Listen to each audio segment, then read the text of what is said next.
কাউকে ভালো লাগা, তার প্রতি আকর্ষণ অনুভব করা কিংবা তার সঙ্গে আরো ঘনিষ্ঠ হতে চাওয়া এসব মানুষের স্বাভাবিক অনুভূতি। কিন্তু যখন সেই মানুষটি বিবাহিত তখন বিষয়টি আরো সংবেদনশীল হয়ে যায়।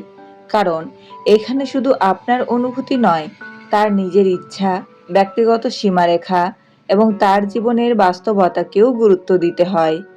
অনেকেই মনে করেন বিশেষ কিছু কথা বললেই একজন নারী বুঝে যাবেন যে আপনি তাকে পছন্দ করেন এবং তিনিও হয়তো আপনার প্রতি একইভাবে আকৃষ্ট। কিন্তু বাস্তবে এমন কোনো নির্দিষ্ট বাক্য নেই যা কাউকে শারীরিক সম্পর্কে রাজি করিয়ে দিতে পারে। একজন মানুষের সম্মতি তার নিজের কোনো ইঙ্গিত, বন্ধুত্বপূর্ণ আচরণ বা মিষ্টি কথাকে সম্মতি হিসেবে ধরে নেওয়া উচিত নয়। তাই আজকের আলোচনায় আমরা এমন কিছু কথার দিকে নজর দেব যেগুলো দিয়ে নিজের অনুভূতি প্রকাশ করা যায় চাপ সৃষ্টি না করে, সম্মান বজায় রেখে এবং অপর ব্যক্তিকে নিজের সিদ্ধান্ত নেওয়ার পূর্ণ স্বাধীনতা দিয়ে। কারণ ভালো লাগা প্রকাশ করার সবচেয়ে সুন্দর পদ্ধতি হলো নিজের কথাটা বলা, তারপর অপর ব্যক্তির উত্তর মন দিয়ে শোনা। তিনি যদি আগ্রহী হন, সেই আগ্রহ তার নিজের সিদ্ধান্ত, আর যদি তিনি না চান, সেটাকেও একইভাবে সম্মান করতে হবে। শেষ পর্যন্ত সম্পর্কের আসল সৌন্দর্য শুধু কাছাকাছি আসার মধ্যে নয়, বরং এমন একটি জায়গা তৈরি করা যেখানে দুজন মানুষই নিজেদের অনুভূতি নিয়ে খোলামেলা কথা বলতে পারেন এবং কোনো ভয়, চাপ বা বাধ্যবাধকতা ছাড়াই সিদ্ধান্ত নিতে পারেন। সম্মতি, সম্মান এবং বিশ্বাস, এই তিনটিই যে কোনো ঘনিষ্ঠ সম্পর্কের সবচেয়ে গুরুত্বপূর্ণ ভিত্তি। নাম্বার ১, তোমার সঙ্গে কথা বললে আমার সত্যিই ভালো লাগে।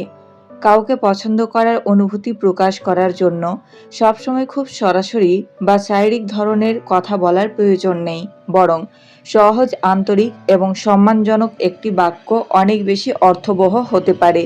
তোমার সঙ্গে কথা বললে আমার সত্যিই ভালো লাগে।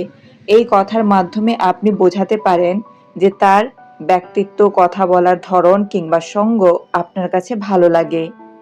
এই ধরনের কথা বলার সবচেয়ে ভালো দিক হলো এতে কোনো দাবি বা চাপ থাকে না। আপনি নিজের অনুভূতিটা জানাচ্ছেন, কিন্তু তার কাছ থেকে কোনো নির্দিষ্ট প্রতিক্রিয়া দাবি করছেন না। তিনি চাইলে নিজের অনুভূতিও প্রকাশ করতে পারেন, আবার চাইলে বিষয়টিকে স্বাভাবিকভাবেই নিতে পারেন।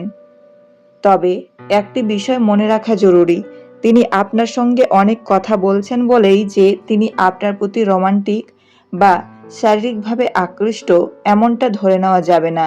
বন্ধুত্ব, মানসিক স্বস্তি এবং ভালো যোগাযোগও কাউকে বেশি কথা বলতে উৎসাহিত করতে পারে। তাই কথাটি বলার পর তার প্রতিক্রিয়াকে সম্মান করুন। যদি তিনিও বলেন যে আপনার সঙ্গে কথা বলতে তার ভালো লাগে, তাহলে দুজনের মধ্যে পারস্পরিক বোঝাপড়া তৈরি হতে পারে। কিন্তু তিনি যদি শুধু বন্ধুত্বের জায়গাতেই থাকতে চান, সেটাকেও স্বাভাবিকভাবে গ্রহণ করা উচিত। শেষ পর্যন্ত সুন্দর সম্পর্ক তৈরি হয় কথার জোরে কাউকে রাজি করিয়ে নয়, বরং আন্তরিকতা, সম্মান এবং পারস্পরিক আগ্রহের মাধ্যমে। এই ছোট্ট কথাটি তাই কাউকে কাছে পাওয়ার কৌশল নয়, বরং নিজের ভালো লাগাটুকু সুন্দরভাবে প্রকাশ করার একটি সহজ উপায়। নাম্বার ২, তোমার প্রতি আমার আকর্ষণ আছে, তবে তোমার সীমারেখাকে আমি সম্মান করি। কাউকে নিজের প্রতি আকর্ষণ অনুভব করার কথা জানানো স্বাভাবিক, কিন্তু সেই আকর্ষণ প্রকাশ করার সময় সবচেয়ে গুরুত্বপূর্ণ হলো অপর ব্যক্তির স্বাধীনতা ও সীমারেখাকে সম্মান করা। তাই এই কথাটি সরাসরি নিজের অনুভূতি প্রকাশ করলেও তার ওপর কোনো ধরনের চাপ তৈরি করে না। এর অর্থ হলো, আমি তোমাকে পছন্দ করি এবং তোমার প্রতি আমার আকর্ষণ আছে, কিন্তু আমার অনুভূতির কারণে তোমাকে কোনো সিদ্ধান্ত নিতে হবে না। একজন মানুষ আপনার প্রতি আগ্রহী হতে পারেন, আবার একই সঙ্গে কোনো নির্দিষ্ট ধরনের ঘনিষ্ঠতায় আগ্রহী নাও হতে পারেন। এই পার্থক্যটা বোঝা অত্যন্ত জরুরি। বিশেষ করে বিবাহিত কারো ক্ষেত্রে পরিস্থিতি আরও সংবেদনশীল হতে পারে। তাই তার ব্যক্তিগত জীবন, সম্পর্ক এবং সিদ্ধান্তের প্রতি সম্মান থাকা জরুরি। তার কোনো আচরণকে নিজের পক্ষে সম্মতি হিসেবে ধরে নেওয়া উচিত নয়। তিনি যদি বলেন যে তিনি শুধু বন্ধুত্ব বজায় রাখতে চান, তাহলে সেটাকে সম্মানের সঙ্গে গ্রহণ করতে হবে। আর যদি তিনিও নিজের অনুভূতি প্রকাশ করেন, তবুও কোনো তাড়াহুড়ো না করে দুজনের সম্মতি ও স্বাচ্ছন্দ্য অনুযায়ী এগোনো উচিত। মনে রাখবেন, আকর্ষণ প্রকাশ করা আপনার অধিকার, কিন্তু কিভাবে প্রতিক্রিয়া জানাবেন সেটার সিদ্ধান্ত সম্পূর্ণ তার অধিকার। সত্যিকারের পরিণত আচরণ হলো নিজের অনুভূতি সৎভাবে বলা এবং অপর ব্যক্তির না, এখন নয় কিংবা আমি শুধু বন্ধুত্ব চাই এই প্রতিটি উত্তরকে সম্মানের সঙ্গে গ্রহণ করা।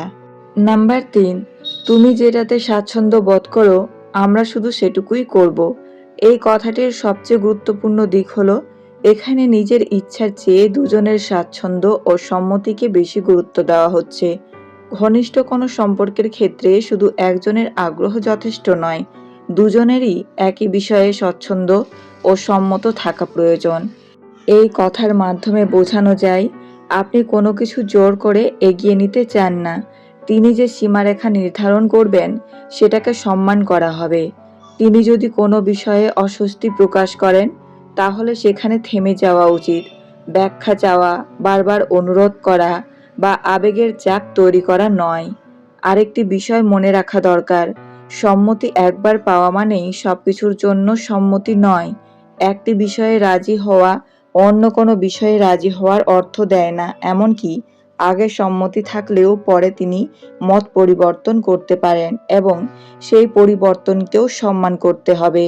বিশেষ করে বিবাহিত একজন নারীর ক্ষেত্রে কোনো আচরণ, বন্ধুত্বপূর্ণ ব্যবহার বা ব্যক্তিগত কথাবার্তাকে শারীরিক সম্পর্কের ইঙ্গিত হিসেবে ধরে নেওয়া ঠিক নয়। তার নিজের মুখে স্পষ্টভাবে প্রকাশ করা ইচ্ছাকেই গুরুত্ব দিতে হবে। তাই এই কথার আসল অর্থ হলো তোমাকে আমার ইচ্ছামতো কিছু করতে হবে না।